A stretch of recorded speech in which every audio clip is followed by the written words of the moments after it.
Shabbos Daf Samach Tes. If someone were to ask you to define the word shaygig, you'd probably say shaygig means a person doesn't know that this aver is asur. Well, there's a three-way machlokes. Mumbaz has an incredible shita that shaygig means a person knows that what he's doing is wrong, he just doesn't know he has to bring a carbon. That's considered a shaygig. In fact, there's a brayso that says exactly like Mumbaz. The brayso says, how do you define the perfect shaygig? Somebody that doesn't know it's Shabbos and doesn't know the malach is asur. And how do you define the perfect mezid? Somebody that knows it's Shabbos and somebody that knows that the malach is asur. And what if somebody knows one out of the two? He knows it's Shabbos, he doesn't know the malach is asur. He knows the malach is asur, he doesn't know it's Shabbos. Or what if he doesn't know you have to bring a carbon, which is exactly Mumbaz's case. And the brayso says in all three of these things, you bring a carbon, he's considered a shaygig. Perfect proof for Mumbaz. Chachamim argue, they say no. Somebody that doesn't know that you have to bring a carbon is not considered a shaygig. So what is considered a shaygig according to Chachamim?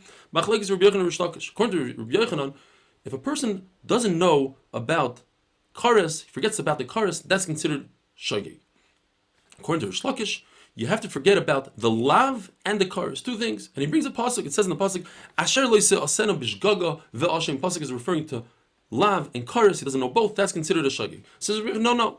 That pasuk is talking about a mumar, somebody that's off the derech, that does an avera b'shaygig. He doesn't bring a carbon. Why? Because even if he knew that what he was doing is wrong, he wouldn't refrain from doing the avera. So now that it's a shaygig, he shouldn't bring a carbon. Asher lo yiseh asena bishgaga ve'ashem.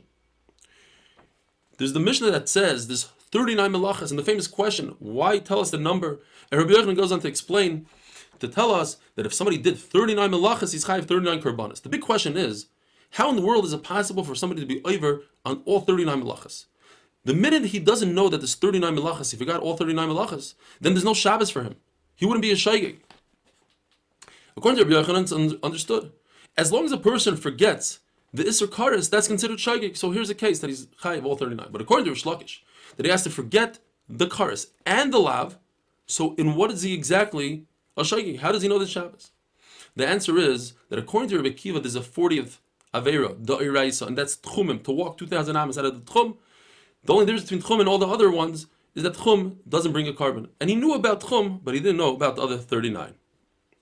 Shvuas bitui, when somebody swears falsely about the past or about the future, he says, I ate this and that, or I didn't eat this and that, or he says, I am going to eat, or I'm not going to eat. There's a big chiddush in Shvuas bitui that you have to bring a carbon oil of a yared, even though it's only a lav, you bring a carbon on a lav. Huge chiddush. According to Abaye, even Rabbi Yochanan, who typically says that to forget kares is considered a shaygig, but here, since there's no kares, to forget that you have to bring a carbon is not considered a shaygig, even though the carbon is a big chiddush. Now, what is the shaygig? Now, it's very easy to find the shaygig in Shvuas Habitui when it comes to the future. He swears he's not going to eat, and then he ate by mistake. So that's a shaygig. But what about the past? How is it possible to get a Shvuas Habitui in the past?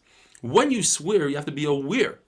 And he wasn't aware that he didn't eat. He wasn't aware that he did eat. So what exactly is he swearing falsely by mistake?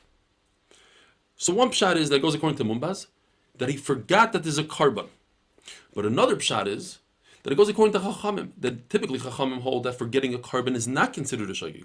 Over here, by Shvuas Habitui, since that's the only thing you have is a carbon, that is the shaygig. He forgot because the carbon here is a chiddush.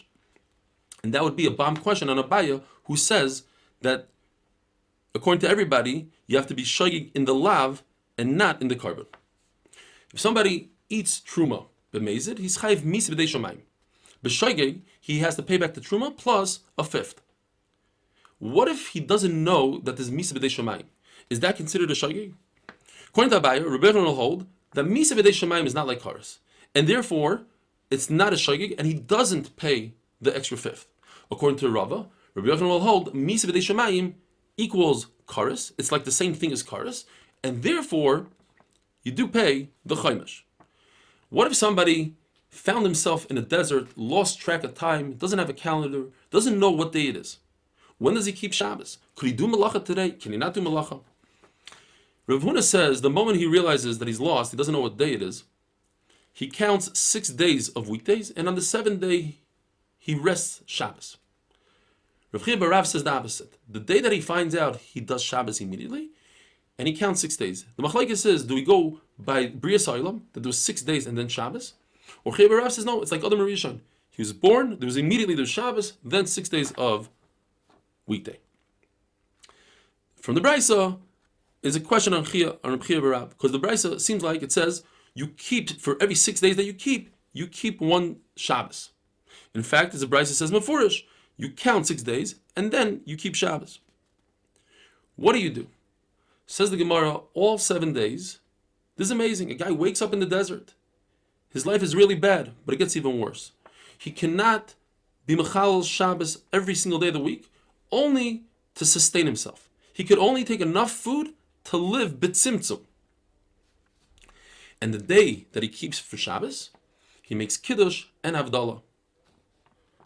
If he recalls the day that he left, he could assume that day was definitely not Shabbos because he wouldn't travel on Shabbos, but he cannot assume that that day was also not Friday. In other words, get 2 free days, because it's very possible that he got a good ride and he left on a Friday. We learned in the Mishnah that if a person forgot that today is Shabbos, he has to bring a carbon for every Shabbos that he forgot.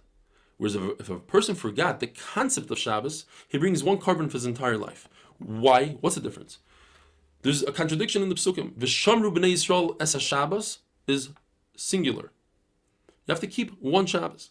And then it says it's Shabbos Tishmairu in the plural. So which one is it? Says the Gemara, V'shamru is referring to if a person didn't have the concept of Shabbos, according to Rav Nachman, he brings 1 carbon for all the Shabbosim. But if he knew about Shabbos, just he forgot that today is Shabbos, he has to bring a carbon for each and every Shabbos. Rav Nachman Yitzchak says the same thing, but he learns from the opposite of the Psukim. He says, V'shamru b'nei Yisrael says Shabbos means every single Shabbos you're over in Aveira. It's 1 chatas. All the Shabbosim that you mechalel equal 1 carbon, and that's referring to the case where you lost the concept of Shabbos. Have a wonderful day.